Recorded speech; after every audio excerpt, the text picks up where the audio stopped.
يا أيها الذين آمنوا خذوا حذركم فانفروا ثبات أو انفروا جميعا. اے لوگو جو ایمان لائے ہو، مقابلے کے لیے ہر وقت تیار رہو، پھر جیسا موقع ہو الگ الگ دستوں کی شکل میں نکلو یا اکٹھے ہو کر. مقابلے کے لیے ہر وقت تیار رہو.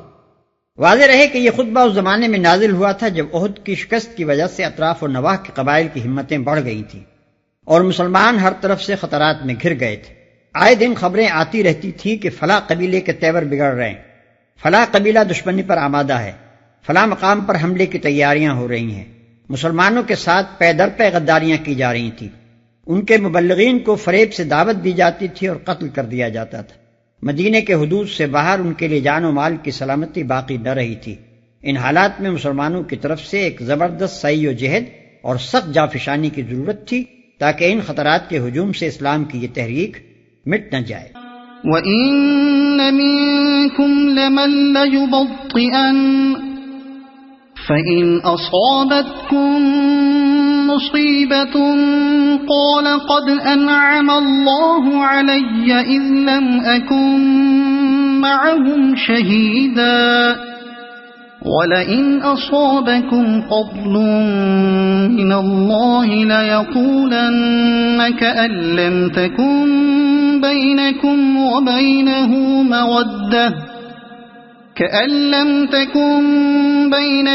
وَبَيْنَهُ مَوَدَّةٌ يَا لَيْتَنِي كُنتُ مَعَهُمْ فَأَفُوزَ فَوْزًا عَظِيمًا. ہاں، تم میں کوئی آدمی ایسا بھی ہے جو لڑائی سے جی چراتا ہے. اگر تم پر کوئی مصیبت آئے تو کہتا ہے اللہ نے مجھ پر بڑا فضل کیا کہ میں ان لوگوں کے ساتھ نہ گیا.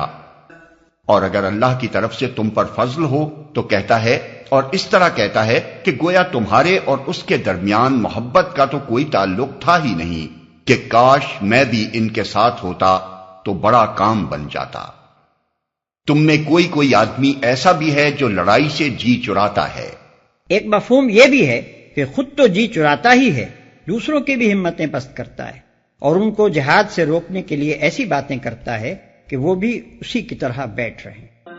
فَلْيُقَاتِلْ فِي سَبِيلِ اللَّهِ الَّذِينَ يَشْرُونَ الْحَيَاةَ الدُّنْيَا بِالْآخِرَةِ وَمَن يُقَاتِلْ فِي سَبِيلِ اللَّهِ فَيُقْتَلْ أَوْ يَغْلِبْ فَسَوْفَ نُؤْتِيهِ أَجْرًا عَظِيمًا. ایسے لوگوں کو معلوم ہو کہ اللہ کی راہ میں لڑنا چاہیے ان لوگوں کو جو آخرت کے بدلے دنیا کی زندگی کو فروخت کر دیں.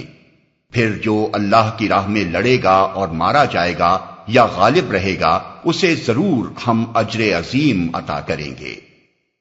جو آخرت کے بدلے دنیا کی زندگی کو فروخت کر دیں. یعنی اللہ کی راہ میں لڑنا دنیا طلب لوگوں کا کام ہے ہی نہیں.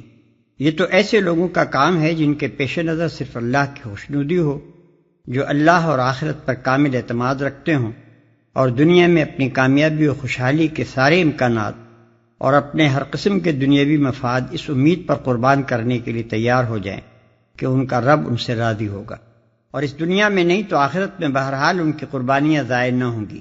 رہے وہ لوگ جن کی نگاہ میں اصل اہمیت اپنے دنیاوی مفاد ہی کی ہو تو در حقیقت یہ راستہ ان کے لیے نہیں ہے.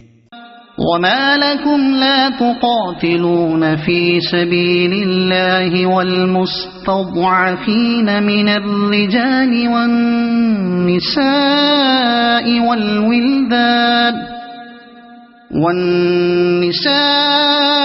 وَالْوِلْدَانِ الَّذِينَ يَقُولُونَ رَبَّنَا أَخْرِجْنَا مِنْ هَذِهِ الْقَرْيَةِ الظَّالِمِ أَهْلُهَا وَاجْعَل لَّنَا مِن لَّدُنكَ وَلِيًّا وَاجْعَل لَّنَا مِن لَّدُنكَ نَصِيرًا. آخر کیا وجہ ہے کہ تم اللہ کی راہ میں ان بے بس مردوں، عورتوں اور بچوں کی خاطر نہ لڑو جو کمزور پا کر دبا لیے گئے ہیں اور فریاد کر رہے ہیں کہ خدایا ہم کو اس بستی سے نکال جس کے باشندے ظالم ہیں، اور اپنی طرف سے ہمارا کوئی حامی و مددگار پیدا کر دے۔ اشارہ ہے ان مظلوم بچوں، عورتوں اور مردوں کی طرف جو مکہ میں اور عرب کے دوسرے قبائل میں اسلام قبول کر چکے تھے، مگر نہ ہجرت پر قادر تھے اور نہ اپنے آپ کو ظلم سے بچا سکتے تھے۔ یہ غریب طرح طرح سے تختہ بشق ستم بنائے جا رہے تھے اور دعائیں مانگتے تھے کہ کوئی انہیں اس ظلم سے بچائے۔ الذين آمنوا يقاتلون في سبيل الله والذين كفروا يقاتلون في سبيل الطاغوت فقاتلوا أولياء الشيطان إن كيد الشيطان كان ضعيفا۔ جن لوگوں نے ایمان کا راستہ اختیار کیا ہے وہ اللہ کی راہ میں لڑتے ہیں، اور جنہوں نے کفر کا راستہ اختیار کیا ہے وہ طاغوت کی راہ میں لڑتے ہیں۔ پس شیطان کے ساتھیوں سے لڑو اور یقین جانو کہ شیطان کی چالیں حقیقت میں نہایت کمزور ہیں۔ وہ طاغوت کی راہ میں لڑتے ہیں۔ یہ اللہ کا دو ٹوک فیصلہ ہے۔ اللہ کی راہ میں اس غرض کے لیے لڑنا کہ زمین پر اللہ کا دین قائم ہو، یہ اہل ایمان کا کام ہے، اور جو واقعی مومن ہے وہ اس کام سے کبھی باز نہ رہے گا۔ اور طاغوت کی راہ میں اس غرض کے لیے لڑنا کہ خدا کی زمین پر خدا کے باغیوں کا راج ہو، یہ کافروں کا کام ہے، اور کوئی ایمان رکھنے والا آدمی یہ کام نہیں کر سکتا۔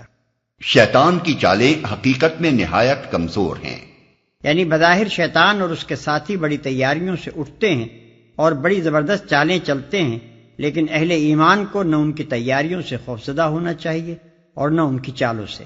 آخر کار ان کا انجام ناکامی ہے۔